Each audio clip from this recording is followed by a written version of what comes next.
Hello everyone, Clack of the Geek here. Welcome back to a brand new video, and we're continuing our Doctor Who Series 1 podcast series, and Ronnie is back this week. Hello. Hello, you had a little holiday, didn't you? But you're back.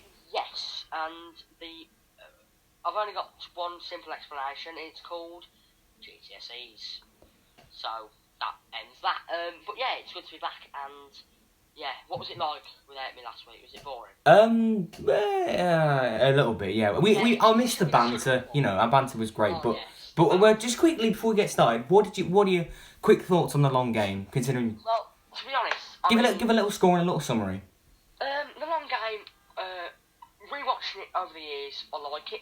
I didn't really like it when I was watching it as a kid, obviously, as it was like happening. But to be honest, I'll give it maybe like a 7, 6.5, something like that. I'll give it a 6 when I reviewed it. One of the weaker ones, Series 1, I feel. I wasn't massive on it, but it was alright, yeah. It's not one of the worst episodes of Doctor Who, put it like that. No. You know, in the Forest of the Night and all that, yeah. And Hellbent, Saranga. Yes, I fear her. Fear her is a banging episode, mate. Oh, God, man. There's somebody who watches my channel who loves Fear Her. No, I like it. I think it's sick. I don't. Chloe Webber, legend, mate, legend. I don't like it, I'm sorry. Anyway, Father's Day, the 8th episode of Series 1, I think. Yes. You know, the first time they sort of show, like, time travel and, like, how you can't change history, that kind of stuff. Yes, it's very, like... Very personal story for Rose. Yeah. So, what do we think of it? Let's get into it. So, starting off with the Doctor, Chris Eccleston, we've got to let you do the pun. Wait, is he brilliant? No, he's fantastic, mate. Yeah, I mean, that's getting really old there, isn't it? But we're going to say it every episode, because why not? But yeah, he's really good in this episode, I think. Yeah, I mean, I get a bit like the Unquiet Dead. You sort of see his more somber side, and he's more serious. He does have his funny moments, like "Your wish is my command, but be careful what you wish for." Very cool, and his infamous "Get in the church." Yeah, of course.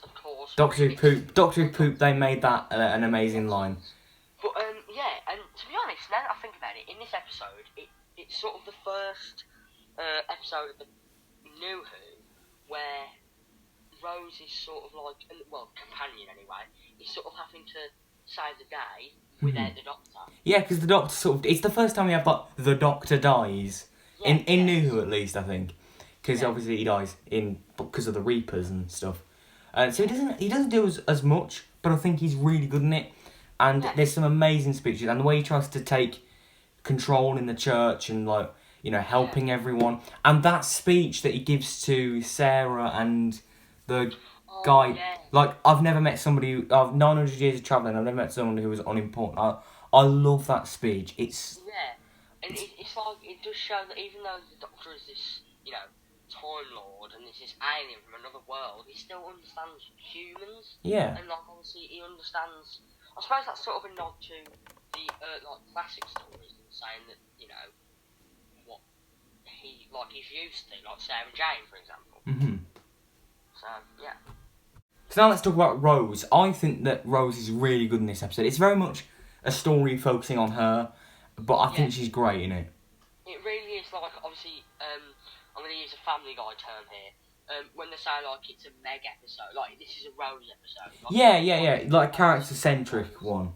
Yeah, and it's really good to meet, like, obviously, her backstory. I think this is probably the most in-depth into a backstory of any episode of Series 1.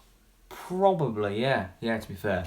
But, I mean, I just think that she's very realistic, like, the way that she wants to save her dad. Like, I know you can't. It's like you can't mess with time, but of course you want to go and meet your dad, and like if he's dead. And it's sort of, I guess it's a good like thing for kids to watch if they've potentially lost a parent or a grandparent, or even like an ancestor, like a grandparent that they never knew. Like, I don't know, their mum knew them, but they didn't. And you hear all these stories of like, oh yeah, they were great. They did this, they did that, and you'd want to go and meet them, wouldn't you? Yeah, exactly. Like in the first scene, obviously when Jackie is telling, like, Rose, obviously, her dad is a little girl. Yeah, every kid has that. You know, every parent or grandparent will tell their kid about that at some point. And I suppose that comes onto the title as well, obviously, Father's Day. It's obviously the day dedicated to fathers, so it's a very, like, in-depth nod to, like, sort of like warmness that this episode like is the love for fathers. Yeah. I think you said earlier before we started recording, it's a comfort episode, and I can see why. You know, it is quite a warm one, even though it is quite a dire situation. They sort of make the best out of it, and it goes really in depth into Rose. Billy Piper is amazing in it, and her interactions with Pete Tyler are great, and it's just brilliant. So moving on to the other side characters, I think the main one we've got to talk about is Mr. Pete Tyler himself, Rosie's father. I think he's great in this one. Great casting, 100%. I mean, I now obviously couldn't imagine anyone else playing Rose's dad apart from the actor who plays Pete Tyler. But Sean Dingwall. Yeah, yes, that's him. But obviously, he's such a major character in obviously series. Is it series 1 and 2? Series 2, he comes back, doesn't he, from the parallel? Yeah. And I love that. I love the fact about that. As obviously, he is seen in Journey's End as well on the beach. Oh yeah, he was, wasn't he? I forgot about that. But yeah, that. But yeah, it's such a good character. Obviously, I think the chemistry between him and Jackie are awesome. Yeah. But yeah, it's such a good casting from them. Yeah. And I do, he's very likeable, even though he has done dodgy stuff. Yes. Like, I'm not on about the actor, but even on the character, he's made some dodgy deals and like sales stuff and stuff. He feels a very genuine, down to earth character. Wants to, the actor's brilliant. The chemistry he has with Rose, and the way he sort of figures stuff out as the episode goes on. Like he figures out that Rose is his daughter. Yeah, I mean, to sum it up, lovable idiot. I think that's the perfect analogy to use. Like, obviously, he's not so dumb that, doesn't know his surroundings or, he's not an idiot, but he's just, like, the lovable character that, like, he's not a very, like, he's got street smarts, I should say. Yeah. He's not exactly a brightest tool in the shed, whatever, but he, like you say, he figures out that Rose is his daughter, and he realises about the doctor and everything. He has a lot of agency in it, doesn't he? Yeah. Yeah, and I just think he's a brilliant character. And you also have we see Jackie, in the past, and like that's really cool, isn't it? Yeah, I mean, obviously, still same old Jackie. She's obviously like horrible to Pete. But yeah, it's a great character from her. Yeah, she is sort of like at this point you just want to say, oh, shut up, will ya? Yeah. And I mean the doctor's like, Jackie Tyler, do as I say. Go and check the doors. It's a funny scene. It is very funny, yeah. It's just, I think Jackie Tyler as a character is brilliant. Like, I think I might butcher this pronouncement, but is it Camille Cadaudry or something like that? Yeah. The actress who plays that. She's a wonderful actress. She's actually in This Time with Alan Partridge. Is she? Yeah, she's a makeup woman. Oh, I didn't know that. I have to see that. She's like not fully on screen, but she's like in the background in the makeup and everything. Oh, I didn't know that. Oh, that's amazing. Yeah. Obviously, she's brilliant in that, as she is brilliant in this. And I mean, we did say that she can be like sort of this typical Jackie, but not like a caricature. She still has the very sincere moments, especially towards the end. I mean, I think that's obviously like it's part of her character, isn't it? When we first get into she's very mouthy, but maybe she's bitter towards the doctor after he rejects her because maybe she's bitter towards anyone after that. Obviously she's been through that trauma of Rose being missing for a year. A sexy northern man declines her offers. Oh my god! Traumatic events. I'm sorry, that is class. So let's talk about the monster of the story, the Reapers. They're sort of time sensitive, they're sort of fixing paradoxes and like, seeping, healing the wound. Seeping? Yes. Well, I don't know. Anyway, what do you think of them? To be honest, I think they're amazing, and I would love to see them again, because obviously with the Reapers you can do so much, because they're obviously a creature dependent on time. And obviously a time travel show. How do you think that is? I think they're quite a cool concept. I think the design's pretty cool. It sort of looks like a demon in a way. Yeah. And obviously, you said earlier about obviously Red Vision. It does remind me of the miniseries It. Yeah, with Tim Curry as Pennywise. Yeah, at the start of that, you obviously see children getting obviously killed off. You see them through obviously washing lines and stuff like that. Yeah, that's right. Yes. You really get the sense of this. Obviously, you've got the swings that are swinging, and then when obviously the rapist took its victim, the swing's just swinging on its own, like child on it. And it's genuinely like a horror film. It is like a mini sci-fi horror film, and I think that the Reapers are really cool. The one thing that really annoys me is that we haven't seen them again, and they never pop up. And as you said that you want to see them back, I mean, I've heard people say that it would solve plot holes. For me, it would cause more, because it's like, well, why have they just showed up now and they've never appeared again? And it properly... It's one of these little pet peeves that I have, but it just really gets to me. And to be honest, now that I think about it, like, if, say, I mean, I'm not saying anything, but if, like, Chibnall brought them back for the next series, right? Yeah. But I feel like they'd be butchered terribly from, like, the CGI, and, do you know what I mean? Like, I feel like that sort of, like, look and style suit the camera work and the sort of, like, 2005-ness. Yeah. Back then. Yeah. But I mean, speaking of like sort of the camera work and the direction, I think this episode it looks fantastic. Yeah, I mean obviously love the pun there. I didn't realise I was saying it, but yeah, I think the way that it's shot, the way that it sort of focuses on very simple things like a bike, or you know when the Reapers are killing people and you just see like little things like a beer bottle rolling or the washing line coming down, stuff like that, it makes it feel really scary. And I think the church as a setting is quite cool. It's sort of a bit like a Based on the Siege kind of story, which you've seen a lot in Doctor Who, but it's sort of very claustrophobic, a really nice setting. And now that I think about it, when you just said, obviously they remind you of demons, that could sort of be like the metaphor that they're going for there. I think, like a wedding sort of... And it's like, obviously, the church is known as God's house, and it's very religious and godly, and devils and demons aren't allowed in, so obviously, it's a contrast, that obviously they can't get in, like wooden doors, it's easy, but it just shows the power of religion. Yeah, I think that's quite a cool interpretation, to be fair. I think, yeah, I do see where you're coming from with that. And speaking of like the direction, I think the CGI and the effects, they're not anything amazing, but they are solid, and they do somewhat hold up.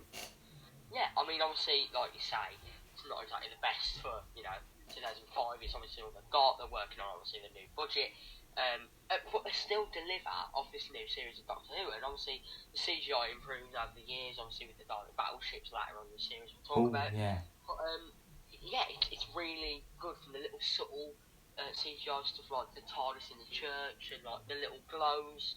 On the car moving, and, like, the Reapers, they look pretty cool. I think maybe because they're a simple design. I think they're able to hold up a bit better. And one thing I do want to point out and notice is obviously like when the TARDIS is like obviously on set out in the street, it's obviously just empty on the inside, and you see that, don't you? You actually see that, and I like how obviously they've used that to the advantage. Obviously, like the TARDIS is just a box now. Yeah. And I genuinely love that fact that they've like put that in there, and they thought, oh, how can we get it out? Just open the door. You know what I mean? It's amazing. Yeah, I mean, in like classic Who, when you see the TARDIS doors open in this story, when you see the TARDIS doors open and it's just a police box and like the TARDIS is kind of gone. In classic Who, they never had the backdrop for the police box. It was just a prop. Oh no, really? Yeah, I think that maybe that's a cool little Easter egg, but yeah, it does. Yeah.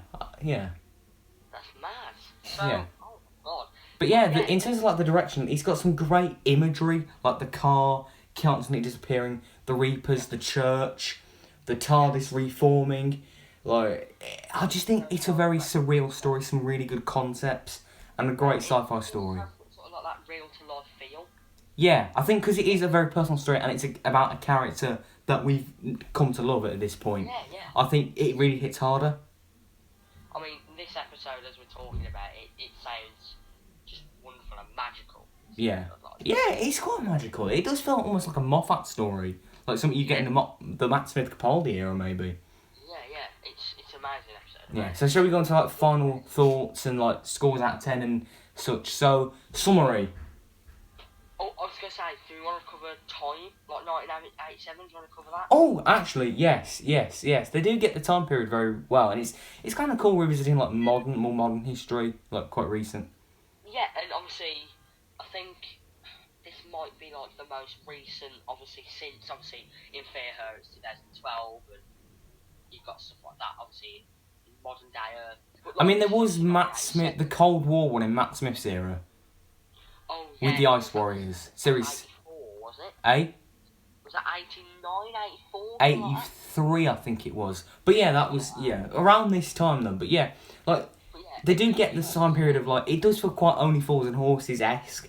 But you get see like posters of like Margaret Thatcher and yes, and obviously like the smiley face, the rave thing. I'm a big fan of that obviously culture, Manchester, that whole Yeah. sort of like rave indie culture. It's and quite cool. It's a really good nod to that.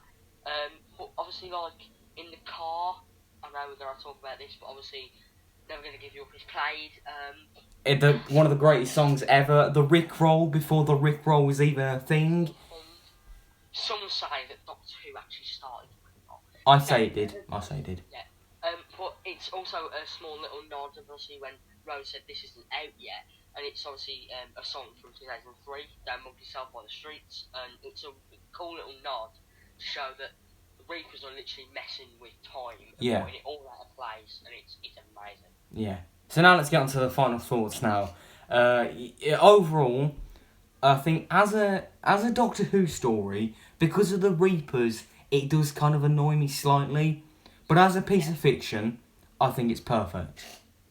Yeah, I mean, obviously, I think you could genuinely put this as a short film. Yeah. I mean, ages ago, I wrote a short story similar to this, and it was like sort of about a bloke inventing this time machine, going back to see his mum, and there was like this assassin, like this like spirit who was killing everyone.